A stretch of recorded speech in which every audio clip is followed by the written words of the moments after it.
खबर शामिल करते हैं मुल्तान से, जहां महंगाई से लोगों का रोजमर्रा की चीजें खरीदना जहां मुश्किल बन गया, वहां जश्न आजादी के लिए लोग जश्न का सामान भी खरीदने से कासिर हो गए। स्टॉल्स पर रश के बजाय वीरानी छा गई। मजीद बता रहे हैं मुल्तान से नवाज जुल्फिकार। जी बिल्कुल, मैं इस वक्त मौजूद हूँ एक स्टॉल पर, जहाँ पर 14 अगस्त के आते ही एक स्टॉल तो सजा दिया गया, लेकिन बढ़ती हुई महंगाई की वजह से यहाँ पर रश बिल्कुल दिखाई नहीं दे रहा। आए हम दुकानदार से जानते हैं कि उसका के मतलब क्या कहना है।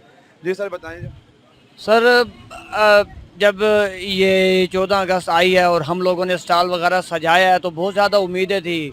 माइंड में था कि डायमंड जुबली है और लोग जोशो खरोश से निकलेंगे, जज्बा हुब्बुल वतनी को इस्तेमाल करते हुए, और वो फिर निकलेंगे और इन्वेस्टमेंट वगैरह अपनी करेंगे और गलियां वगैरह सजाएंगे झंडियों से, बैजेस और मफलर वगैरह पहनेंगे।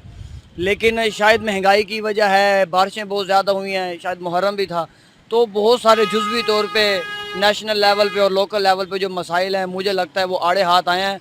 लेकिन ये जो कौम है इंशाल्लाह ये निकलेगी और इंशाल्लाह ये मनाएगी 14 अगस्त और डायमंड जुबली को बड़े जोशो खरोश अंदाज से।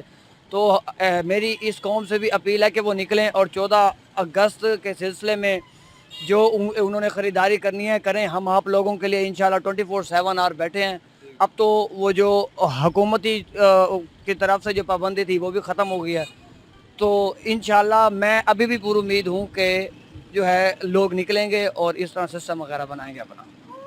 जी नाज़रीन, बढ़ती हुई महंगाई की वजह से दुकानदार को बड़ी मुश्किलात सामने, लेकिन उनको अभी भी यकीन है कि 14 अगस्त आते ही रश दिखाई देगा। जी।